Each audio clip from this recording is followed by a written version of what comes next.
Ispahani Mirzapur zero আওয়ারে আপনাদের সবাইকে আমন্ত্রণ জানাচ্ছি। আমি শিমুল মুসলিস। আপনারা জানেন এই অনুষ্ঠানে আমরা সমসাময়িক বিষয় নিয়ে আলোচনা করে থাকি।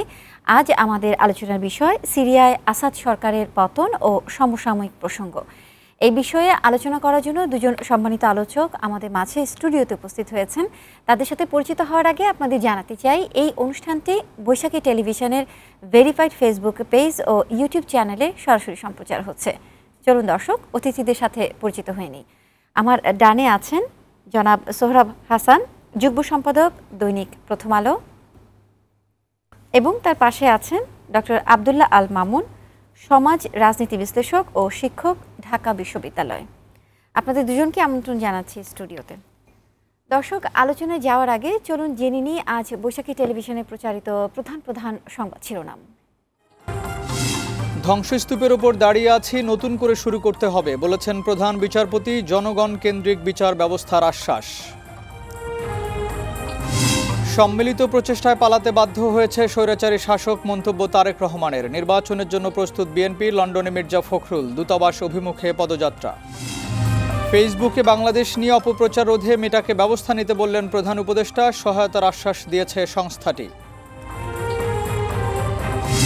আওয়ামী লীগের ১৫ বছরে গুম ও বিচার বহির্ভূত হত্যাকাণ্ডে ৩৫০০-এর বেশি, বলছে মানবাধিকার সংগঠন অধিকার। প্রতিটির বিচার দাবি। এবং সিরিয়া ছেড়ে পালিয়েছেন প্রেসিডেন্ট বাশার আল আসাদ। আসাদ পরিবারের ৫৪ বছরের শাসনের অবসান, ছড়িয়েছে বিমান নিখোঁজের খবর। শিরোনাম দেখছিলাম, এবারে আলোচনায় ফিরতে চাই। আজ আমরা আলোচনা করব সিরিয়ায় আসাদ সরকারের পতন ও সমসাময়িক প্রসঙ্গ। ডক্টর আবদুল্লাহ আল মামুন, আপনাকে দিয়ে শুরু করতে চাই। ৫ দশক শাসন করার পর এই যে আসাদ সরকারের পতন হলো, কিছুদিন আগেও এটা আসলে খুব অল্প কিছু মানুষ হয়তো বা চিন্তা করতে পেরেছিলেন। এখন এরকম একটা ঘটনা আমরা দেখতে পেলাম। এই যে পতন, এটা কি আসলে অবশ্যম্ভাবী ছিল, যা এড়াতে পারল না আসাদ সরকার? কি মনে করেন? ধন্যবাদ আপনাকে। আমার মনে হয় যে একটু আজকে তো আমরা ঘটনাগুলো দেখছি যে ১২ দিনের একটা অভিযান, STS যেটাকে আমরা বলছি, কিন্তু তার পেছনের ঘটনা যদি আমরা দেখি তাহলে এটা শুরু করা উচিত সম্ভবত ৭১ সাল, অথবা তাও যদি না হয় আমার মনে হয় যে ১১ সালের প্রেক্ষাপটটা একটু বুঝলে আমার মনে হয় যে আমাদের এখানে দেশের যে প্রেক্ষাপটে এবারে জুলাই আগস্ট বিপ্লব ঘটলো, ২০১১ সালের প্রেক্ষাপটটা আলোচনা করলে আমার মনে হয় যে দর্শকদের জন্য সুবিধা হবে যে কেন কি হয়েছিল, কেন গৃহযুদ্ধটা শুরু হয়েছিল। যেটা হলো যে তার বাবা তো ক্ষমতা ছিলেন ৭১ সাল থেকে ২০০০ সাল পর্যন্ত, এবং তারপরে ২০০০ সালে আসাদ দায়িত্ব নিলেন, বাশার আল আসাদ দায়িত্ব নিলেন। যেটা হলো যে তার বাবা কিছু অর্থনৈতিক সংস্কার হাতে নিয়েছিলেন, যেমন এবং কৃষিক্ষেত্রে কিছু সংস্কার হাতে নিয়েছিলেন সিরিয়াকে স্বৈরশাসনের অধীনে রেখে। কিন্তু যেটা হলো যে সব ধরনের নির্বাচনী ব্যবস্থার প্রতিশ্রুতি দিলেও আসলে তার অধীনেই সমস্ত নির্বাচন হয়েছে, এবং ফ্যাসিজম বলি বা স্বৈরতন্ত্র বলি সেটা উনি প্রথিত করেছিলেন। আর একটি দিক ছিল যে উনি কিছুটা শিক্ষাক্ষেত্রে কাজ করার চেষ্টা করেছিলেন এবং কিছু অর্থনৈতিক উন্নয়নের প্রকল্প গ্রহণ করেছিলেন, কিন্তু দেখা গেল যে তার সময়ে কোনোটাই সফলতার মুখ দেখেনি। প্রধানত কারণ হচ্ছে দুর্নীতি। তার যে সন্তান যিনি আজকে পালিয়ে গেলেন, ধারণা করা হচ্ছে হয়তো বা তার বহনকারী বিমান বিধ্বস্ত হয়েছে, বা এখনও আমরা জানি না কোন, এবং কোনো আন্তর্জাতিক সংস্থা যেগুলো রেপুটেড তারাও বলতে পারছে না তার অবস্থান কোথায়। উনি এসে যেটা করার চেষ্টা করলেন, যেহেতু ২০০০ সাল, তথ্য প্রযুক্তি খাতে উন্নয়নের চেষ্টা করলেন একটা। সেকেন্ড হচ্ছে যে আনএমপ্লয়মেন্ট একটা বড় ইস্যু ছিল, সেটাকে অ্যাড্রেস করার চেষ্টা করলেন এবং কিছু অবকাঠামোগত উন্নয়নের প্রচেষ্টা নিলেন। কিন্তু আমাদের সঙ্গে এটা একটা সিমিলারিটি রয়েছে। আমাদের এখানে আইটি খাতকে গুরুত্ব দেওয়া হয়েছিল, অবকাঠামোগত উন্নয়নকে গুরুত্ব দেওয়া হয়েছিল, কিন্তু আদতে জনগণের যে ম্যান্ডেট বা জনগণের শাসন প্রক্রিয়ায় অংশগ্রহণ বা কোনো ধরনের নির্বাচনী প্রক্রিয়ায় অংশগ্রহণ সেটি আসলে উনি করতে পারেননি। যার প্রেক্ষিতে দেখা গেল যে যখন আমরা ২০১১ সালে যদি একটি সম্পদশালী দেশ, পার্টিকুলারলি অয়েল, গ্যাস, এগুলোতে সিরিয়া এবং মধ্যপ্রাচ্যের একটি উন্নত দেশ হওয়ার সমস্ত সম্ভাবনা বা ইকুইপমেন্ট বা এবিলিটি ছিল এই দেশটির, দেখা গেল যে প্রায় ৮০ থেকে ৯০% মানুষ দারিদ্র্য সীমার নিচে চলে যাচ্ছে। কিন্তু উনি যখন ক্ষমতা গ্রহণ করেছিলেন ওই সময়ের তখন কিন্তু বেশ জনপ্রিয় ছিলেন হচ্ছে ওনার ওই শুরুর দিকটা। বলুন তো, তার বাবার কিছু স্টেপ, পার্টিকুলারলি আপনার এগ্রিকালচার এবং শিক্ষা, স্বাস্থ্য এই 3টি খাতে তার বাবার যে ইনিশিয়েটিভগুলো তখন একটা অবস্থায় নিয়ে গিয়েছিল, কিন্তু পরে দেখা গেল যে এত মাত্রায় তার কেন্দ্রীভূত করার চেষ্টা করলেন এবং আন্তর্জাতিক প্লেয়ার যারা ছিল, পার্টিকুলারলি ইউএসএ, ইরান এবং রাশিয়া, এই 3টা ব্লক, আমরা জানি যেখানে বেসিক্যালি রাশিয়ার মূল উদ্দেশ্যটা ছিল তেল পাইপলাইনকে সংযুক্ত করে ইউরোপের সঙ্গে, সেগুলো যেটা হলো যে অবকাঠামোগত উন্নয়নের ক্ষেত্রে আন্তর্জাতিক পার্টনার যারা ছিল তারাও এই আসাদের সাথে দুর্নীতিতে জড়িয়ে পড়লো। দুই নম্বরটা হচ্ছে যে সিরিয়াসলি আনএমপ্লয়মেন্ট ক্রিয়েট হলো এবং যে প্রক্রিয়াটা নেওয়া হচ্ছিল যে টেকনিক্যাল এডুকেশন বা কারিগরি শিক্ষাকে এগিয়ে নেওয়া যায়, সেটাও সম্ভব হয়নি। আর জাতিগত একটা বিষয় তো ছিল, সিয়া এবং সুন্নি, যেটা আমরা জানি যে উনি সিয়া গোত্রভুক্ত, তাদেরকে পেট্রোনাইজ করেছে, কিন্তু সুন্নি যে জনগোষ্ঠী তারা খুবই পিছিয়ে পড়েছিল এবং যারা দারিদ্রতার আমি কথা বললাম তারা আরও দারিদ্র সীমার নিচে চলে যাচ্ছিল।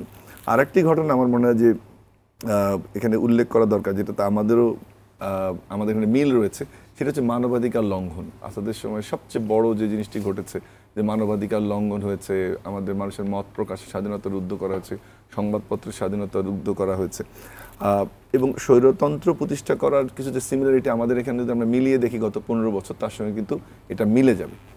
এই প্রেক্ষাপটে আমরা যেটা হলো যে 11 যে মুভমেন্টটা হলো ম্যাসিভ, আমরা খুব ভাগ্যবান যে আমাদের সেনাবাহিনী 4 তারিখে ঘোষণা করেছিল যে তারা কারো উপরে গুলি চালাবে না, কিন্তু সিরিয়ার ক্ষেত্রে হয়ে গেল উল্টোটা, যে আসাদ বিরোধীরা যখন সিরিয়াসলি মুভমেন্টটাকে 2011 সালে সামনে নিয়ে আসলো, তখন কিন্তু এমন পর্যায়ে চলে গেল যে সিরিয়াস দমন নিপীড়ন চালালো আসাদ এই যে যারা বিদ্রোহী গোষ্ঠী ছিল তাদের উপর, বা যারা তার ক্ষমতার বিপক্ষে কথা বলছিল বা যারা স্বৈরতন্ত্রের বিপক্ষে কথা বলছিল।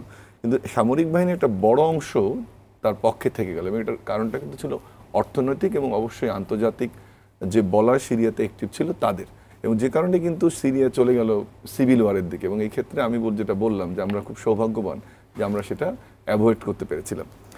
আরেকটি বিষয় এখানে উল্লেখযোগ্য, সেটি হচ্ছে যে আমরা গত আসলে 12 দিনের একটা অভিযান আমরা দেখলাম। দীর্ঘদিন আমরা জানি যে ইউএস সমর্থনে বিদ্রোহী গোষ্ঠী এবং ইরানের এবং রাশিয়ার সমর্থন ছিল আসাদের দিকে এবং তাদের যে ইনভেস্টমেন্ট, তারা এতদিন ধরে যুদ্ধটা টেনে নিয়ে গেছে। আমরা কিন্তু এক্ষেত্রেও সৌভাগ্যবান যে আমাদের এ ধরনের অবস্থায় পড়তে হয়নি, অল্প সময়ের বিপ্লবে আমাদের দেশে যে স্বৈরতন্ত্র সেটাকে উৎখাত করা গেছে। আরেকটি বিষয় এখানে উল্লেখযোগ্য, সেটি হচ্ছে যে কিভাবে এতদিন টিকে থাকলো এবং কিভাবে এটা সম্ভব হলো আসাদের পক্ষে। সেটি হচ্ছে যে আমরা জানি যে ইরানের যে হিজবুল্লাহ হচ্ছে লেবাননের যে মূল গোষ্ঠী, যেটি ইরানের ভূরাজনীতিতে মধ্যপ্রাচ্যে খুব গুরুত্বপূর্ণ, তার ল্যান্ডলাইনটা কিন্তু হচ্ছে সিরিয়া দিয়ে একটা অ্যাক্সেস ডেভেলপ করতে পারে, হিজবুল্লাহ সাপোর্ট লাইনটা এখান থেকে তৈরি করা। সো ইরানের জন্য এটা একটা গুরুত্বপূর্ণ দিক।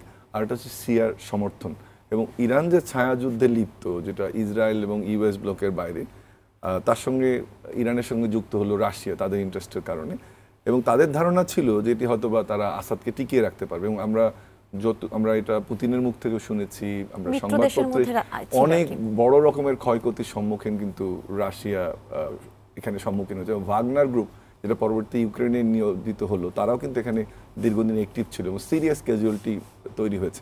একদিকে হচ্ছে যে ফোকাসটা চলে গেছে রাশিয়ার দীর্ঘদিন ধরে যুদ্ধ থাকার কারণে আপনার ইউক্রেনে তাদের আরেকটা ফ্রন্ট ওপেন হয়েছে এবং এখানে যে ক্ষয়ক্ষতির পরিমাণ অর্থনৈতিক এবং সোলজার দুটোই তাদের ইন্টারেস্ট হারিয়ে ফেলেছে।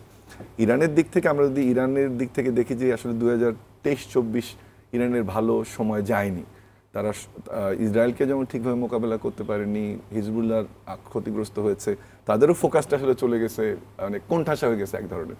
এবং ইসরায়েলের যুদ্ধের সফলতাও কিন্তু ইরানকে আরও মধ্যপ্রাচ্যে কোণঠাসা করেছে, যে কারণে সুযোগটা তৈরি হলো এই গোষ্ঠীটার জন্য যে তারা খুব দ্রুত এই আরেকটা জিনিস এখানে উল্লেখযোগ্য যে সিজ ফায়ারটা হলো কিন্তু একদিন বা আজকের হিসেবে 2 দিন মাত্র, এবং আর কোনো স্পেস দেওয়ার সুযোগ দেন। যখনই আলোচনাটা চলছিল তখন তারা মনে করেছে যে গোষ্ঠীটা এটা আজকে লিড করলো, যাদেরকে বলা হচ্ছে যে হায়াত তাহরির আল শামস বা বলা হচ্ছে এইচটিসি, এবং এইচটিসি তখন দ্রুত কিন্তু এটার সঙ্গে মার্চ করার কারণে খুব স্বল্প সময় বিনা বাধায় এই অবস্থায় উপনীত হলো। এবং আমরা যেটা দেখলাম যে আসাদকে পালিয়ে যেতে হলো। আমার মনে হয় যে আরেকটা সুযোগ যদি হয়, আমার সহকারী বক্তা যিনি আছেন উনি বলে তারপরে আমি হয়তো অন্য পার্সপেক্টিভগুলো যোগ করতে পারবো যে আমাদের সঙ্গে সিমিলারিটি কি, সেটা বোধহয় দর্শকদের জন্য আমি আসতে চাচ্ছিলাম যে জনাব সোহরাব হাসান, আপনার কাছ থেকে আপনার মতামতটা জানতে চাই। এই যে আসাদ সরকারের পতনের সাথে বাংলাদেশের রাজনৈতিক পরিবর্তনের কি কি জায়গায় আপনি আসলে মিল খুঁজে পান? আচ্ছা, মিলের চেয়ে আমার মনে হয় একটা মিল তো হচ্ছে যে জনগণ জনসমর্থন ছাড়াই জনগণের উপর জবরদস্তিভাবে শাসন চালিয়ে যাওয়ার জনগণ থেকে বিচ্ছিন্ন হয় এবং সেখানে তাকে একসময় বিতাড়িত হতে হয়। সেটি বাংলাদেশে হয়েছে, যেমন সিরিয়ায় হয়েছে। তবে সিরিয়ার ঘটনাটা একটু আলাদা এই কারণে, বাংলাদেশের ঘটনা কিন্তু একেবারেই অভ্যন্তরীণ। বাংলাদেশের জনগণ দীর্ঘদিন আন্দোলন করেছে, আন্দোলনের একটা পর্যায়ে এবং ছাত্রদের নেতৃত্বেই সেটি সফল হয়েছে। 3টি নির্বাচন জনগণের উপর একটি পাতানো বা সাজানো নির্বাচন, জবরদস্তি নির্বাচন চাপিয়ে দেওয়ার কারণে মানুষ ক্ষুব্ধ ছিল। সিরিয়ায় কিন্তু ভূ রাজনীতি একটা বড় কাজ করেছে। দীর্ঘদিন ধরে গৃহযুদ্ধ চলছিল। এখন গৃহযুদ্ধে এক পক্ষ কখনো সামনে আসে এবং এই অবস্থার কাছাকাছি কিন্তু কয়েক বছর আগেই যে বাশার যে কোনো সময় পড়ে যেতে পারে এরকম অবস্থা হয়েছিল। পরবর্তীকালে যুক্তরাষ্ট্র এবং সেখানে যুক্তরাষ্ট্র নিজেকে হার হিসেবে মেনে নিয়েছিল যে তারা পারল না, এবং রাশিয়ার সেখানে রাশিয়ার যে ভূ রাজনৈতিক স্বার্থ সেটা রক্ষা অনীহাই দেখা দিয়েছিল রাশিয়া। পরবর্তীকালে রাশিয়ার যখন ইউক্রেন যুদ্ধে জড়িয়ে পড়ল তখন মানে সিরিয়া থেকে উৎসাহ হারিয়ে ফেলল। এখানে আরেকটি বিপদের কথা, সেটা হচ্ছে যে এই বিদ্রোহীদের সঙ্গে ইসরায়েলের সম্পর্ক কী। যে বলা হয় যে বিভিন্ন সূত্রে আমরা জানি যে ইসরায়েল সমর্থন করেছে। আসাদ সরকার পতনেও তার হাত থাকতে পারে বলে কেউ কেউ ধারণা করছে। যদি সেটা হয়ে থাকে তাহলে পুরো মধ্যপ্রাচ্যে কিন্তু এক ধরনের অস্থিরতা আরও বাড়বে। দ্বিতীয়ত হচ্ছে এই ঘটনায় এর পিছনে মানে বহির্বিশ্বের যারা সিরিয়ায় বাশার সরকারকে সরাতে চেয়েছিল, বাইরের শক্তি, বিশেষ করে ইসরায়েল এবং যুক্তরাষ্ট্র। ইসরায়েল যে গণহত্যা চালিয়েছে 1 বছরের বেশি সময় ধরে গাজা, পশ্চিম তীর এবং সর্বশেষ লেবাননে, এটা কিন্তু পিছনে পড়ে গেল। সুতরাং একটা সিরিয়ার জনগণ বিজয়ী হলো, কিন্তু সার্বিকভাবে আবার মধ্যপ্রাচ্যের রাজনীতি কোন দিকে যাবে এটা বলা কঠিন। অর্থাৎ ইসরায়েলকে আরেকটু সুযোগ দেওয়া হলো কিনা, কারণ ইসরায়েল আন্তর্জাতিক বিশ্ব থেকে এক ধরনের নিন্দিত, ধিক্কৃত হয়েছিল। বাংলাদেশের ঘটনাটা কিন্তু আমি মনে করি যে এখানে বাইরের শক্তির এরকম প্রভাব প্রতিপত্তি নেই, বরং যাদের প্রভাব প্রতিপত্তি ছিল সরকারের প্রতি, তারা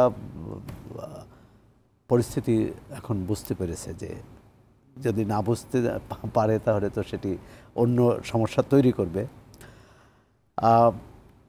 মানে পৃথিবীর কোনো দেশেই মানে জনগণের জনমতের বিপক্ষে দাঁড়িয়ে দীর্ঘদিন টেকা যায় না, অন্তত যেসব দেশে গণতন্ত্র চর্চা, মানবাধিকার ইত্যাদি। মানবাধিকারের দিক থেকে যদি বলেন বাংলাদেশের চেয়েও সিরিয়ার অবস্থা অনেক খারাপ। সেখানে কোনো বিরোধী দলকেই তৈরি হতে দেয়নি, যে কারণে তারা অস্ত্র হাতে নিয়েছে। বাংলাদেশের এখন সিরিয়ার ভবিষ্যৎ কী হবে?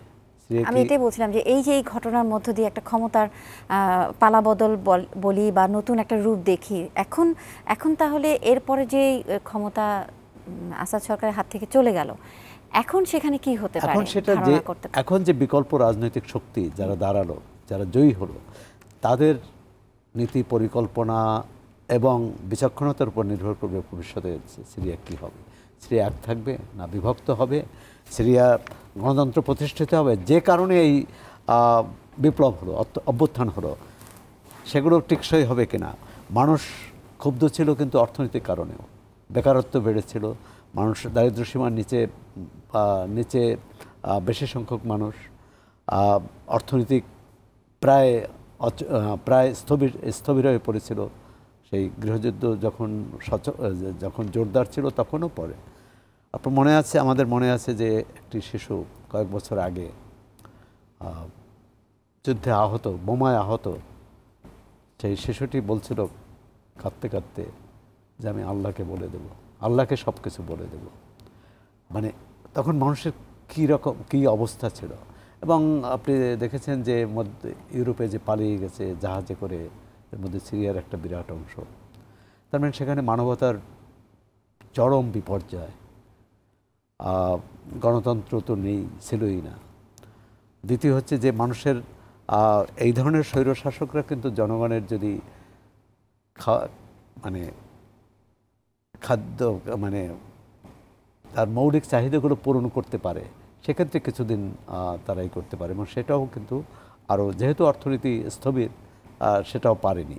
সুতরাং এক ধরনের জনরোষ তার বিরুদ্ধে, এবং পালিয়ে যেতে বাধ্য হয়েছে। কিন্তু প্রশ্ন হলো সিরিয়ার ভবিষ্যৎ কী, সেটি নির্ভর করবে, সেটি সিরিয়ার রাজনৈতিক নেতৃত্ব যেমন সিরিয়ার এই গৃহযুদ্ধে বা এই মহাবিপ্লবে যারা নেপথ্য থেকে সমর্থন করেছে, সহযোগিতা করেছে, তাদের ভূমিকার উপর। ডক্টর আব্দুল্লাহ আল মামুন, আমরা বিভিন্ন গণমাধ্যমে দেখেছি যে বাশার সরকার পতনের মাস্টার মাইন্ড বলা হচ্ছে যে আল জোলানিকে, যাকে নিয়ে অনেক বিতর্ক আমরা শুরুতে দেখেছিলাম। তারপর তার সে আল কায়দার সঙ্গে ছিলেন, তারপর সেখান থেকে তার আলাদা সংগঠন করা। এখন আপনার কি মনে হয় আসলেই কি উনি মাস্টার মাইন্ড হতে পারেন, নাকি এখানে কোনো রাজনৈতিক প্রেক্ষাপট থাকতে পারে? একটু কিন্তু আমরা বললাম যে এখানে অবশ্যই যে বিরোধী পক্ষ ছিল আসাদের কোনো না কোনো মেকানিজম সেটাতে ইনফ্লুয়েন্স করেছে। বাট যেটা আপনি বললেন যে যাকে নিয়ে এত আলোচনা হচ্ছে, যে জোলানির এবং তার যে গ্রুপটা, যারা আসলে এক সময় আল কায়দার সমর্থক ছিলেন, তারা পরবর্তীতে তাদের ধ্যান ধারণা পাল্টিয়ে নতুন একটা ফেডারেল তুরস্কের কথা চিন্তা করেছে, খেলাফতের বাইরে গিয়ে নতুন ধ্যান ধারণা এস্টাবলিশ করার চেষ্টা করেছে। হায়াত তাহরির আল শামসের যারা ইনিশিয়ালি মেম্বার ছিল, তারা কিন্তু সবাই আল কায়দা বা এই ধরনের এক্সট্রিমিস্ট ফিলসফিতে বিশ্বাসী ছিল। এবং উনি যখন 2000 জেল খাটেন, যে যখন অ্যারেস্ট হলেন, যে আল কায়দা 3 সালে উনি আল কায়দায় যান এবং 6 সালে গিয়ে উনি আটক হন।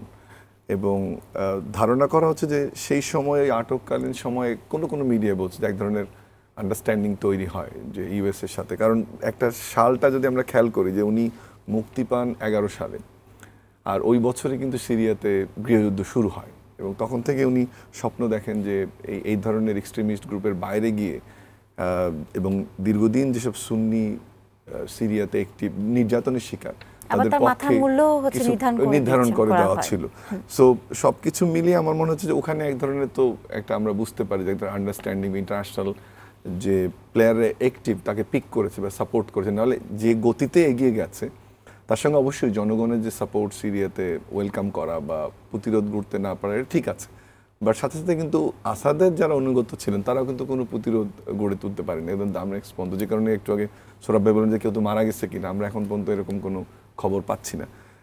রিকনসিলিয়েশনের যে কথাটা বললেন আপনি, আমি মনে করি যেটা খুব গুরুত্বপূর্ণ। তার যে স্টেটমেন্টটা, প্রথমে বলছে যে আমরা কোনো ধরনের প্রতিশোধ কারোর সাথে নিতে চাই না, এবং যারা আসাদের পক্ষে যুদ্ধ করেছে তাদেরকে আমরা ক্ষমা করে দিতে চাই। দ্বিতীয় আরেকটি বিষয় ছিল, আজকে গত কয়েকদিন ইনফ্যাক্ট দামেস্কে যারা ছিলেন তারা ভাবছিলেন যে এই যুদ্ধে কতটা প্রাণহানি হয় বা কতটা গোলাগুলি, সেটা কিন্তু হয়নি। এই জন্য হতাহতের সংখ্যাটা অনেক কম। এবং তৃতীয় যেটা, যে উনি বলেছেন যে আমরা সরকারি যে সিস্টেমটা ওয়ার্ক করছে, এবং তাদের প্রাইম মিনিস্টারের বক্তব্য আমরা গত 2-3 দিন শুনছি, সেটাকে তারা ওয়ার্ক করতে দেবেন আনটিল যে যারা ক্ষমতা নেবে সেটা চূড়ান্ত সিদ্ধান্ত না হওয়া পর্যন্ত হচ্ছে এই সিস্টেমটা ওয়ার্ক করবে। আরও একটি বিষয়, সেটি হচ্ছে যে উনি বলেছেন যে সুন্নিরা শিয়ারা যাই করুক না কেন, আমরা এই মুহূর্তে শিয়াদের উপর কোনো প্রতিশোধ নেব না। তাহলে এই 4টি জিনিসকে যদি আমরা সামনে রাখি, তাহলে মনে হচ্ছে যে এক ধরনের স্থিতিশীলতা তার মধ্যে রয়েছে, এবং এই স্থিতিশীলতার পেছনে অবশ্যই ইন্টারন্যাশনাল প্লেয়ারদের যে প্ল্যান বা তাদের যে পরিকল্পনা বা যারা যেভাবে সিরিয়াকে সাজাতে চেয়েছে, তার একটা আমরা প্রতিফলন হয়তো বা দেখব। যে প্রশ্নটা আপনি করলেন যে একটা 13 বছর বা আর্গুমেবলি 13 বছরের যে গৃহযুদ্ধ, তারপরে একটি দেশকে ঠিক জায়গায় নিয়ে আসা, এবং আরও যদি হিস্ট্রিটা যোগ করি যে প্রায় 50 বছরের অধিক সময় স্বৈর শাসনের অধীনে ছিল, একটা তেল গ্যাস সমৃদ্ধ দেশ, কিন্তু উন্নয়ন সেভাবে হয়নি। আর সবচেয়ে বড় কথা যে আর্গুয়েবলি প্রায় 60% ড্যামেজ হয়েছে মেইন সিটিগুলোতে, এবং সেগুলোকে পুনরায় এগুলোকে মেরামত করা, অর্থনৈতিক স্বাচ্ছন্দ্য ফিরিয়ে আনা, এটা সময় লাগবে। আমাদের যেটা প্রার্থনা থাকবে যে যেন এটা আর যেন গৃহযুদ্ধ না হয় সিরিয়াতে, এবং আর যেন ইন্টারন্যাশনাল প্লেয়ারদের একটা এটাই আমি জানতে চাচ্ছিলাম যে 13 বছর ধরে সিরিয়ায় গৃহযুদ্ধ চলেছে এবং মারা গেছেন প্রায় 5 লাখেরও বেশি মানুষ।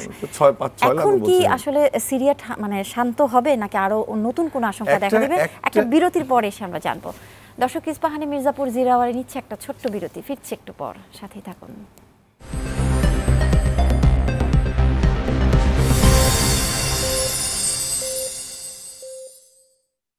বিরতির পর ফিরে এলাম। আপনারা দেখছেন ইস্পাহানি মির্জাপুর জিরো আওয়ার। আমরা কথা বলছি সিরিয়ায় আসাদ সরকারের পতন ও সমসাময়িক প্রসঙ্গ নিয়ে।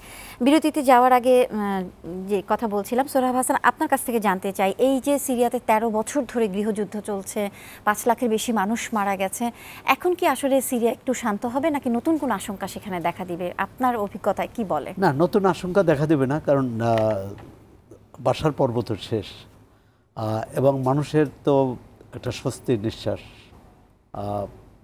পেয়েছে।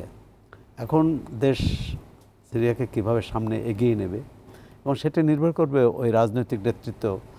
তবে প্রাথমিকভাবে যেটি মনে হয় যে তারা শান্তির পথেই যাবে, তারা প্রতিহিংসার নেবেন না, এটা বলেছেন।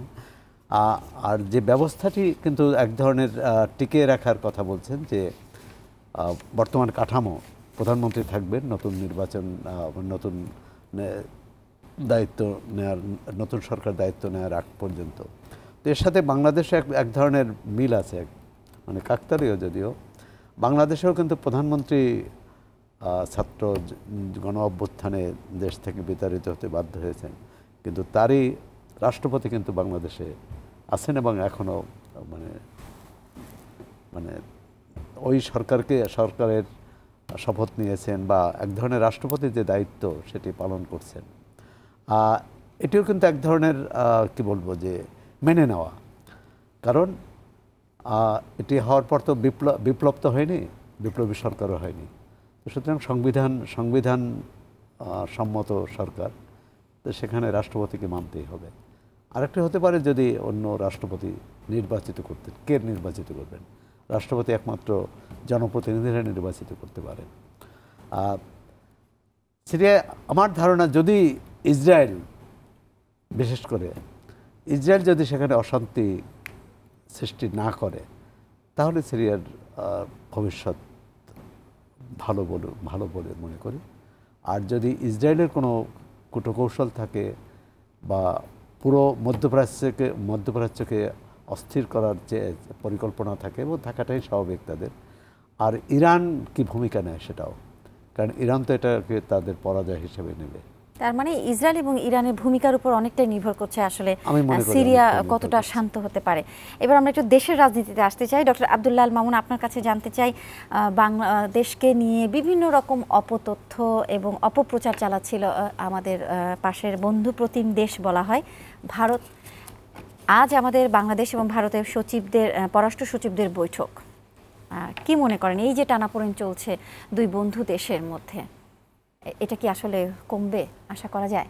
না, এটি তো গত কয়েকদিন যা হচ্ছে, এবং সবচেয়ে বড় কথা যে 5 তারিখ পরবর্তী যে বাস্তবতা আমরা দেখতে পেলাম, যে প্রথমে ভারতীয় মিডিয়া, পরবর্তীতে ভারতের সুশীল সমাজ এবং সর্বোপরি গভর্নমেন্ট এটা যুক্ত হলো, এবং যেভাবে ব্যবহারটা করা হলো একটি প্রতিবেশী রাষ্ট্রের সঙ্গে, বাস্তবতাকে না মেনে নিয়ে, সেটি খুবই দুঃখজনক। কিন্তু আশার আলো হচ্ছে আগামীকাল থেকে শুরু হওয়া যে দুই দেশের রেগুলার ডায়ালগ, সেটি, এবং আমরা দেখতে চাই যে সেটিতে এর পরবর্তীতে যেন সম্পর্ক উন্নয়ন হয়। এবং এক্ষেত্রে আমি মনে করি যে ভারতের দায়িত্ব বেশি। আপনি যে কথা একটু শুরু করলেন, যে আমরা গত কয়েকদিন ভারতীয় মিডিয়ায় আমাদের সম্পর্কে যে প্রচারণা আমরা দেখলাম, সেটি কিন্তু আমি দুঃখিত, এটি কোনোভাবেই কাম্য নয়। আমরা যদি 2021-এর ঘটনাটা দেখি, যে কুমিল্লাতে যে ঘটনাটি ঘটার পরে 28টি জেলায় নানানভাবে হিন্দুদের মন্দির, বসতবাড়ি আক্রান্ত হয়েছিল, আমি আবারও বলি এটি কোনোভাবেই কাম্য নয়। 9 জন লোক ওই সময় মারা যায়। কিন্তু ওই সময় যদি ভারতীয় মিডিয়ার ব্যবহার আমরা দেখি এবং ভারত সরকারের ব্যবহার দেখি, তাহলে কিন্তু কোনোভাবে তুলনারই যোগ্য নয়।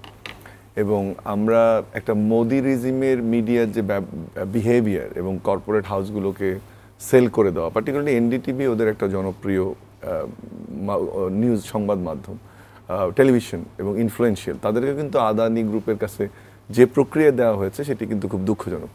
এছাড়া আমরা যদি এখানে সৌরভ ভাই বসে আছেন, আরও ভালো বলতে পারবো যে ওয়ার্ল্ড র্যাঙ্কিংয়ে, বিভিন্ন র্যাঙ্কিংয়ে আমরা যদি ইন্ডিয়ান মিডিয়ার টোটাল পজিশন দেখি, তাহলে কিন্তু আমাদের থেকে খুব বেশি আগায় না, এবং কিছু কিছু ক্ষেত্রে পাকিস্তানও মিডিয়াও তাদের থেকে এগিয়ে।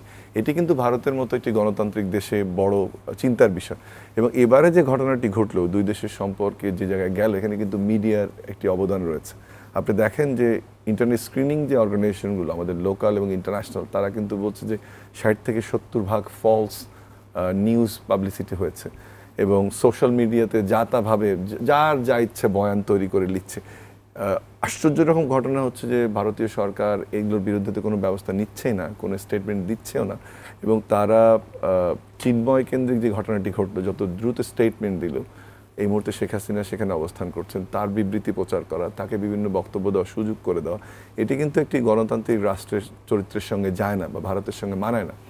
আরেকটি জিনিস খুব ক্লিয়ার করা দরকার, আমরা ভারতের সাথে বন্ধুপ্রতিম সম্পর্ক রাখতে চাই, কিন্তু সেই সম্পর্কটি হতে হবে শ্রদ্ধার, সেই সম্পর্কটিতে হতে হবে পরস্পরের জন্য লাভজনক। কিন্তু আমরা যদি গত কয়েক বছরের ধারাবাহিকতা দেখি, বিগ ব্রাদার অ্যাটিটিউড। এবং আরেকটি জিনিস আমি একটু যোগ করতে চাই যে ভারত কিন্তু অনেকগুলো ইকোনমিক ফ্রন্ট বাংলাদেশের সঙ্গে ওপেন করেছে, এবং সেই ইকোনমিক ফ্রন্টের আপনার আরেকটি জায়গা হচ্ছে যে আমরা আমাদের যে ডিপ সি পোর্ট ধারণা করা হচ্ছে যে সেটি ভারতের যে নর্থ ইস্ট স্টেটগুলো আছে তাদের জন্য একটা আসার জায়গা। আমি গত ফেব্রুয়ারি মাসে ভারতে গিয়েছিলাম, সাবরুম, রামগড়, এই জোনটাতে যে অ্যাক্টিভিটিটা হচ্ছে, যে ভারতের এই ল্যান্ডলক স্টেটগুলোর জন্য আমাদের বাংলাদেশের আপনার খাগড়াছড়ির যে রামগড় এবং সাবরুম ইন্ডিয়ার ওই পারে, এটার মাধ্যমে মাত্র তখন ডিস্টেন্সটা 99 কিলোমিটার হয়ে যায় আমাদের মাতারবাড়ি ডিপ সি পোর্ট।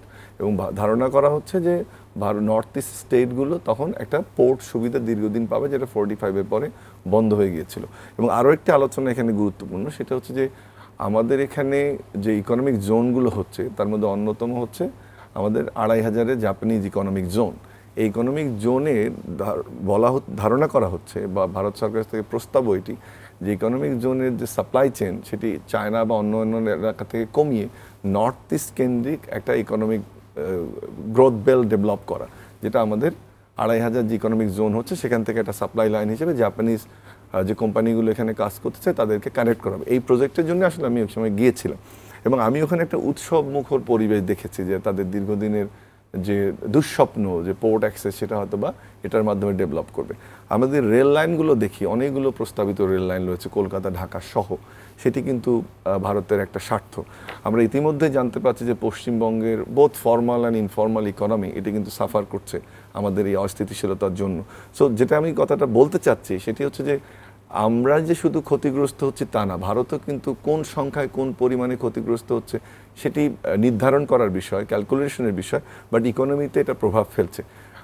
এই আরেকটি জিনিস খুব গুরুত্বপূর্ণ, যে যদিও আমরা কয়েকদিন বারবার সব টক শোতে এটা আলোচনা করছি যে নেইবারিং স্টেটগুলোর সঙ্গে একটা সুপার পাওয়ার ভারত হতে চায়, একটা বড় দেশ হিসেবে কারোর সঙ্গে কিন্তু শেষ ভরসাটা এখানে শেষ হলো।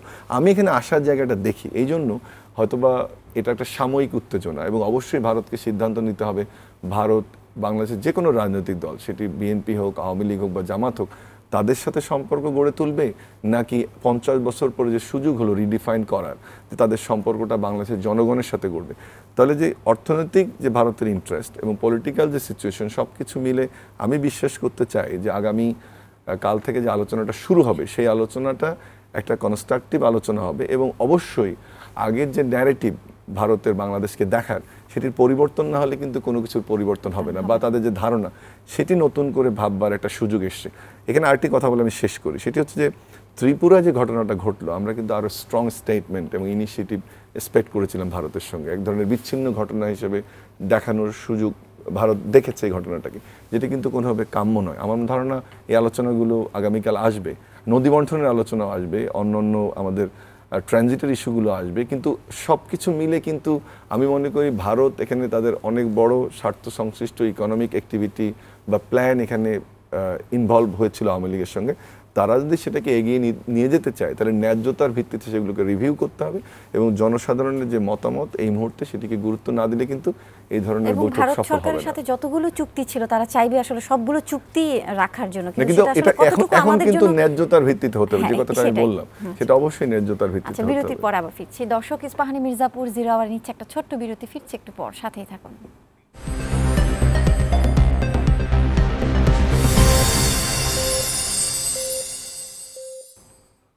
বিরতির পর ফিরে এলাম। আপনারা দেখছেন ইস্পাহানি মির্জাপুর 0 আওয়ার। আমরা কথা বলছি সিরিয়ায় আসাদ সরকারের পতন ও সমসাময়িক প্রসঙ্গ নিয়ে। সোহরাব হাসান, আপনার কাছে আসতে চাই এবারে। আজ স্বরাষ্ট্র উপদেষ্টা বলেছেন যে সীমান্তে সতর্ক অবস্থায় রাখা হয়েছে বিজিবিকে। এই যে আমাদের পাশের দেশ প্রতিবেশী ভারতের সাথে আমাদের একটা টানাপোড়েন চলছে, এটা কি আসলে এই যে আমাদের বিজিবিকে সতর্ক অবস্থায় রাখা হয়েছে, স্বরাষ্ট্র উপদেষ্টা এটা বলেছেন, এই সম্পর্ককে কি আসলে অন্যদিকে আবার মন নিয়ে যায় কিনা? না, ধন্যবাদ। অধ্যক্ষ মামুন যেখানে শেষ করলেন যে দুটি দেশের মধ্যে সম্পর্ক হতে হবে সমতা, ন্যায্যতা এবং সমমর্যাদার ভিত্তিতে। এটি যত ছোট দেশ হোক, যত বড় দেশ হোক, এবং সম্পর্ক তো ভারত আমার স্বার্থে করবে না, আমিও ভারতের স্বার্থে করব না, আমি আমার স্বার্থে করব, ভারত তার স্বার্থে করবে। এই দুই স্বার্থে যেখানে মিলবে, অর্থাৎ প্রতিপক্ষকে ক্ষতিগ্রস্ত না করে নিজে কি সুবিধা নেওয়া যায়, ভারত কি সুবিধা নিতে পারে, বাংলাদেশ সুবিধা নিতে পারে। কেন সুবিধা? বাংলাদেশের জনগণের জন্য, ভারতের জনগণের জন্য। এই যে প্রায় 3 মাস যে ভিসা ভারতের সীমিত করে খুবই কম ভিসা দেওয়া হয়, এখন একরকম বন্ধই রাখা হয়েছে। বাণিজ্য এবং রোগী পর্যটন ভিসা দেওয়া হচ্ছে না। মানে তাতে ভারতের কি লাভ হচ্ছে? এখন বাংলাদেশের সব মানুষকে কি সন্দেহ করে? সন্দেহ করতে পারে যে সীমান্তে যারা রক্ষী, তাদের আমাদের সীমান্ত রক্ষীও নিশ্চয়ই অনুপ্রবেশকে অনুমোদন করবে না, তাদের সীমান্ত রক্ষীরাও করবে না। কিন্তু মানুষকে সন্দেহ করা যে একটা দেশের জনগণকে, একটা দেশের জনগণ আরেক দেশের তো শত্রু হবে না। জনগণের সঙ্গে জনগণের যে সম্পর্ক দীর্ঘদিন, এবং বাংলাদেশ ভারতের বিশেষ করে বাংলা ভাষাভাষী মানুষের সম্পর্ক তো শতাব্দীকাল ধরে, শত শত বছর ধরে। সেই সম্পর্ককে অগ্রাহ্য করা বা সেই সম্পর্ককে ভুলুণ্ঠিত করা কোনোভাবেই উচিত না কোনো দেশেরই। এখন যে সমস্যাগুলো আসছে, অধ্যাপক মামুন যথার্থই বলছেন যে আমরা চাই উপদেষ্টা এই বাংলাদেশের নতুন সরকার গঠনের পর এভাবে সচিব পর্যায়ে আলোচনা হয়নি। উপদেষ্টা পর্যায়ে জাতিসংঘে বৈঠক হয়েছে, এটা এক ধরনের গতানুগতিক মানে আনুষ্ঠানিকতা। তো এটি বিস্তারিত আলোচনা হবে, এবং এটাও এক ধরনের রুটিন বৈঠক, কারণ প্রতি 6 মাসে পররাষ্ট্র সচিব পর্যায়ে বৈঠক হওয়ার কথা, যে একবার ঢাকায় একবার দিল্লিতে। তো ঢাকায় যেহেতু ভারতের পররাষ্ট্র সচিব আসবেন, তিনি ঢাকার অবস্থাটা অনুধাবন করবেন, উপলব্ধি করবেন যে এখানে মানুষ কী চায়, এখানে গণমাধ্যমের কী মানে কী চিত্র তুলে ধরছে, এখানে কি সংখ্যালঘুরা কী মাত্রায় নির্যাতিত হচ্ছে বা আদৌ হচ্ছে কি না। বা ধরেন একজন হিন্দু ধর্মীয় নেতাকে গ্রেপ্তারের পর তো আমরা দেখলাম যে একজন আইনজীবীকে হত্যা করা হলো নৃশংসভাবে, তারপরও কিন্তু পরিস্থিতি শান্ত ছিল, মানে শান্ত। সরকার সর্বাত্মক চেষ্টা করছে কোনো অঘটন না ঘটে। আর করার জন্য যে আমরা অসাম্প্রদায়িক সমাজের যে একটা উদাহরণ সৃষ্টি করেছি আমরা, 93% মুসলমান বা আর্গুমেন্টলি 90%, সেখানে একজন উকিলকে মেরে ফেলা হলো, এরকম একটা ঘটনা সেন্সিটিভ। এটা তো ইন্ডিয়ার জন্য শিক্ষা বলে আমি মনে করি। সবাই দুঃখিত আপনাকে থামানোর জন্য। না, আমার মনে হয় সৌরভ ভাই শেষ করুন। আচ্ছা, এটাই আমি আর কি অ্যাড করতে যাচ্ছিলাম যে সাম্প্রদায়িকতাকেই পুঁজি করে আসলে আমরা দেখেছি ভারতের সরকার গঠন করতে মোদী সরকারকে। তাদের আচরণে বা তারা মুখে যতটা বলছে সাম্প্রদায়িক সম্প্রীতির কথা, এটা আসলে তাদের সাথে কতটুকু যায়? আসলে হচ্ছে কি, দুই দেশে এটাই হচ্ছে মানে কি বলে, এটাই হচ্ছে ট্র্যাজেডি। ভারত বাংলাদেশকে ধর্মনিরপেক্ষ বা অসাম্প্রদায়িক রাষ্ট্র হিসেবে দেখতে চায় ভারতের শাসক গোষ্ঠী, কিন্তু তারা নিজের দেশে সেই সাম্প্রদায়িক দৃষ্টিভঙ্গি পোষণ করে। আবার বাংলাদেশের কোনো মহল ভারতকে ভারতের সংখ্যালঘুরা নিরাপদ থাকুক, ভারতের মুসলমান সংখ্যালঘু বা খ্রিস্টান বৌদ্ধ, কিন্তু বাংলাদেশের যে সংখ্যালঘু তাদের ব্যাপারে তাদের উদাসীনতা আছে এবং উস্কানিও আছে কোথাও কোথাও। এখন এটা থেকে বেরিয়ে আসতে হবে। বাংলাদেশে এটি তো আসার কথা যে মূলধারার যে রাজনীতি সেটি সাম্প্রদায়িক নয়, সেটি বিদ্বেষমূলক নয়, সেটি হচ্ছে সবাইকে একসঙ্গে নিয়ে যাওয়ার। আমরা দুর্গোৎসবে সেটা দেখলাম। এখন ভারতের প্রতিক্রিয়া তখন হয়নি, এখন হয়েছে। এটি একটি আলোচনার বিষয় হতে পারে, কিন্তু আমাদের চেষ্টা থাকবে যে ওই সুযোগটাই না পায়, এখানে একটি ঘটনাও না ঘটে। সেক্ষেত্রে আমি মনে করি সংখ্যাগুরু সম্প্রদায়ের, সরকারের, নাগরিক সমাজের, গণমাধ্যমের দায়িত্ব বেশি। সবারই দায়িত্ব আসলে এটাই করে। ভারতের গণমাধ্যম সেই ভূমিকা পালন করতে বেশিরভাগ ক্ষেত্রে ব্যর্থ হয়েছে। আবার কিছু কিছু গণমাধ্যম কিন্তু সত্য তুলে ধরেছে। বাংলাদেশের শিক্ষাবিদ এবং কূটনীতিক, মিডিয়া ব্যক্তিত্ব তাদের বক্তব্য তারা তুলে ধরছেন। এখন সেখানে এমন একটি সরকার, যে সরকার সাম্প্রদায়িকতার ভিত্তিতে সব কিছু দেখে। এটি কিন্তু সবচেয়ে আমাদের বিস্ময় লাগে যে পশ্চিমবঙ্গের মুখ্যমন্ত্রী যে কথাটি বললেন, এটা তার ভোটের হিসাবে, ভোটের রাজনীতি করেছেন। কারণ বাংলাদেশে এমন পরিস্থিতি হয়নি যেখানে জাতিসংঘ শান্তিরক্ষী বাহিনী মোতায়েন করতে হবে, মোতায়েনের প্রশ্ন আসে। বাংলাদেশ আসলেই যে বাংলাদেশের মানুষ অবশ্যই সম্প্রীতির সঙ্গে থাকতে চান, এবং কোনো অঘটন ঘটলে সেখানে কিন্তু তার প্রতিক্রিয়া, আমরা দেখেছি প্রতিবাদও হয়। বিশেষ করে সরকারের পক্ষ থেকে তো এই ব্যাপারে যথেষ্ট সজাগ মনে হয়। এখন এটি যদি তারপরেও যেসব ঘটনা ঘটে দ্রুত ব্যবস্থা নেওয়া, আইন যথাযথভাবে প্রয়োগ করা, এবং যারাই করুক না কেন, সে যে রাজনৈতিক পরিচয় হোক অথবা অরাজনৈতিক হোক, তার বিরুদ্ধে আইনি ব্যবস্থা নেওয়া। আমরা দেখাতে চাই যে বাংলাদেশ অসাম্প্রদায়িক দেশ, সেটি শুধু কথায় নয়, সেটি শুধু বলায় নয়, সেটি সত্যিকারভাবে এদেশের যে কোনো একজন সংখ্যালঘু অনিরাপদ বোধ করবেন না। এবং সেখানে কোনো ব্যত্যয় হলে অবশ্যই সেটি মিডিয়ায় হোক, শিক্ষা প্রতিষ্ঠানে হোক, অথবা সরকারি বেসরকারি কর্মক্ষেত্রে হোক, কোনো রকম ঘটনা না ঘটে। আচ্ছা, ডক্টর আব্দুল আল মামুন, আপনার কাছে জানতে চাই, আজ হচ্ছে স্বেচ্ছাসেবক দল, যুবদল এবং ছাত্রদল তারা ভারতীয় হাইকমিশন অভিমুখে পদযাত্রা করেছেন। তারা বলেছেন বাংলাদেশের অভ্যন্তরীণ বিষয়ে আসলে তারা ভারতের এই হস্তক্ষেপ চান না। এটাকে আসলে আপনি কিভাবে দেখছেন, বা আপনার পর্যবেক্ষণটা যদি জানতে চাই। এটা তো একটা ঐতিহাসিক প্রেক্ষাপট রয়েছে, একটু আগে যেখানে আমি শেষ করলাম, যে ভারতের দৃষ্টিভঙ্গির পরিবর্তন দরকার। এবং সবসময় শুধু বাংলাদেশ না, ভারত আশেপাশের দেশগুলোতেও রাজনৈতিক সামাজিকভাবে তাদের প্রভাব বিস্তার করার চেষ্টা করেছে। আমি এটাতে যার একটা ছোট্ট উদাহরণ দিই। আমি গত 2 সপ্তাহ আগে কাঠমান্ডুতে ছিলাম একটা কনফারেন্সের জন্য।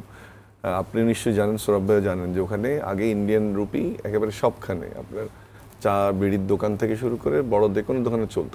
আমি গিয়ে এবার আমার কাছে নেপালি মুদ্রা না ছিল, আমার কাছে ইন্ডিয়ান রুপি ছিল, আমি ভাবলাম এটা দিয়ে চলতে পারবো।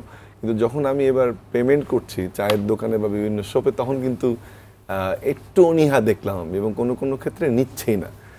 আরেকটি জিনিস হলো যে আমাদের যে ট্যাক্সি রিজার্ভ করেছিলাম আমি, বা যারা ওখানে শিক্ষক বা এক্স ডিপ্লোম্যাট, অনেকের সাথে আমার কথা হয়েছে। আমি 4 দিন ছিলাম, প্রায় 4টা সেমিনারে অংশগ্রহণ করেছি। আমি আগে যে ধরনের মানসিকতা দেখতাম তাদের মধ্যে, যেমন আরেকটা উদাহরণ দিই, যে ট্যাক্সি ক্যাবওয়ালাকে জিজ্ঞেস করলাম যে তোমরা তো ছোট দেশ, ইন্ডিয়ার সাথে এটা করছো। ও বললো যে আমাদের দেশে অনেক পাহাড় আছে, আমরা তো চাচ্ছি গভর্নমেন্ট আর অস্ত্র কিনুক, আমাদের দেশের একটা ছোট অংশ আমরা ইন্ডিয়াকে না যুদ্ধ করে দেব না। এটা কিন্তু আগে কখনো নেপালের ক্ষেত্রে কল্পনা করা যায়। ভুটানেও একই ঘটনা ঘটছে, শ্রীলঙ্কাতে নতুন করে যদিও তারা সম্পর্ক বিনির্মাণের চেষ্টা করছে। তার মানে এটা প্রমাণিত যে ভারত বিভিন্ন সময়, মালদ্বীপ একটা ছোট্ট রাষ্ট্র, তারা দেখিয়ে দিয়েছে যে কীভাবে একটি দেশের সার্বভৌমত্ব রক্ষা করতে হয় বা রেসপেক্ট আদায় করতে হয়। আমার যে দাবিটা করা হয়েছে, অবশ্যই এই দাবির সাথে আমি একমত। বাট আমরা, যেটা আমি আগের থেকে বলে এসেছি, আমরা বন্ধুত্বপূর্ণ সম্পর্ক চাই, কিন্তু আমাদের এখানে কোনো ধরনের হস্তক্ষেপ চাই না। কেন আজকে এই এত বড় মিছিল বা বিএনপিকে আন্দোলন করতে হলো? আমার জানা মতে আমাদের ইসলামপন্থী যে দলগুলো, তারা এই ধরনের সভা সমাবেশ করে থাকে। বাট অনেক দিন পরে সমুদ্র সরব ভাই এরকম একটা মেইন পলিটিক্যাল পার্টি এরকম স্মারকলিপি পর্যন্ত যেতে হলো। তাদের অঙ্গ সংগঠনকে। এবং কারণ এই হচ্ছে যে ইস্যুতে গত সবাই তিনটি এক জাতীয় ঐক্য জাতীয় ঐক্য গঠন হয়েছে, 3টি নির্বাচন তো অবশ্যই আমরা জানি যে তাদেরকে ক্ষমতায় টিকিয়ে থাকার জন্য আমরা বলা হয় এবং প্রমাণিত অনেক ক্ষেত্রে যে এটি সাপোর্ট ইন্ডিয়া ছিল। এছাড়াও আমাদের এখানে নামমাত্র শুল্কে ট্রানজিট দেওয়া, চট্টগ্রাম বন্দর মংলা বন্দর ব্যবহার করতে দেওয়া, এগেইন নামমাত্র ফিতে তিস্তার পানি না পেলেও ফেনী নদীর পানি দেয়া, পাঠ্যপুস্তকের বই ছাপানোর কাজ নিয়ে যাওয়া, আমাদের বিদ্যুৎ বেশি দামে আদানি গ্রুপ থেকে কেনা, আমাদের টেলিভিশন সিনেমা নিয়ে বহুদিনের এটা আমাদের ডিবেট, মানে অনেক ধরনের সুবিধা কিন্তু গত সরকার ইন্ডিয়াকে দিয়েছে। ওই জন্য আমি বললাম যে ইন্ডিয়ারই আমাদের প্রতি দায়বদ্ধ থাকা উচিত। এবং তারা এটি কেন করেছে, যে একটি সরকারকে জনগণের ম্যান্ডেটের বাইরে টিকিয়ে রাখার চেষ্টা করেছে বা টিকিয়ে রেখেছিল তাদের স্বার্থের জন্য। সেক্ষেত্রে অবশ্যই আমি মনে করি যে বিএনপি যে আজকে যে মিছিলটি করেছে যুক্তিযুক্ত। আরও একটি ভালো দিক, তারা কিন্তু খুব সুন্দরভাবে সুষ্ঠুভাবে এটি শেষ করেছে। এবং আরেকটা জিনিস আমার মনে হয় যে খুব গুরুত্বপূর্ণ এই ভারতের এই কয়েকদিনের আলোচনায়, সেটি হচ্ছে যে আপনি স্বামী স্ত্রী বলবেন যখন একটা সরকার কাউকে বলবে, সরকারের একটা পররাষ্ট্রমন্ত্রী বা বলবে আপনার নিজের দেশের রিসোর্স নেই, আপনার স্ট্র্যাটেজিক লোকেশনটাই আপনার সবচেয়ে বার্গেনিং পয়েন্ট, আপনি ট্রানজিট দিয়ে দিবেন, আপনি পোর্ট দিয়ে দিবেন, আপনি রেলওয়ে কানেকশন দিবেন, আপনি যেগুলো লোনগুলো ইন্ডিয়ার থেকে আমরা নিয়েছি এগুলো তাদের স্বার্থে ব্যবহার করবেন, এবং আপনি বলবেন যে আমি যা দিয়েছি সারা জীবন কৃতজ্ঞ থাকবে না, বা কথাটা এক্স্যাক্টলি বলতে পারছি না, ও সারা জীবন মনে রাখতে হবে। এই ধরনের রেটরিক থেকে কিন্তু আমাদেরও বের হতে হবে। এবং সেটার একটা যে আমাদের তরুণ সমাজ যে আওয়াজটা তুলেছে যে সমতা, ন্যায্যতা এবং সম্মানের ভিত্তিতে সম্পর্ক, সেটি কিন্তু আমি মনে করি তারই প্রক্রিয়া ছিল এটি। আজকে যে বিএনপির মিছিলটি আমি অ্যাপ্রিসিয়েট করি। আমরা যদি অবশ্যই আমরা সম্পর্ক চাই, অবশ্যই ইন্ডিয়ার সঙ্গে বন্ধুত্বপূর্ণ সম্পর্ক চাই, কিন্তু আমাদের ইন্টারেস্ট প্রথম, তারপরে ইন্ডিয়ান ইন্টারেস্ট। আর এখানে হয়ে গিয়েছিল কি যে আমি ক্ষমতায় থাকার বিনিময়ে আমরা বিভিন্ন সুযোগ সুবিধা ইন্ডিয়াকে দিয়েছি বা বলা হচ্ছে সেটার কথা, বা অনেক ক্ষেত্রে এটা সত্য, সেই ধরনের সম্পর্ক আমরা চাই না। কিন্তু ওনাসটা কিন্তু বা দায়িত্বটা কিন্তু ভারতের, তাদেরকে সিদ্ধান্ত নিতে হবে। বড় ভাই সুলভ আচরণ বাদ দিয়ে একটা প্রতিবেশী সুলভ আচরণ করতে হবে। ইউরোপের কানেক্টিভিটি ডেভেলপ হয়েছে না, আসিয়ানের কানেক্টিভিটি ডেভেলপ হয়েছে না, ইকোনমি ডেভেলপ হয়েছে না, মানুষের ভাগ্য পরিবর্তন হয়েছে না, কিন্তু তারার সেই রোলটা প্লে করতে হবে ইন্ডিয়াকে, যে খুব ফেয়ারলি বেশি দিতে হবে বরং অন্য অন্য স্টেটগুলো। তো ইন্ডিয়া তো সবসময় আমরা দেখেছি নেইবারিং স্টেটগুলো নেয়ার টেন্ডেন্সি তাদের দেয়ার চেয়ে, এই জায়গাটাতে ইন্ডিয়ার আচরণের প্রথম পরিবর্তন হবে, তারপরে অন্য একদম কিছু। শেষ পর্যায়ে চলে এসেছে। আপনাদের দুজনকে অসংখ্য ধন্যবাদ। দর্শক, ইস্পাহানি মির্জাপুর 0 আওয়ার আজ এ পর্যন্তই। দেখা হবে আগামীকাল নতুন কোনো বিষয়, নতুন অতিথিদের সাথে। সে পর্যন্ত সবাই ভালো থাকুন, সুস্থ থাকুন, বৈশাখী টেলিভিশনের সাথেই থাকুন। শুভরাত্রি।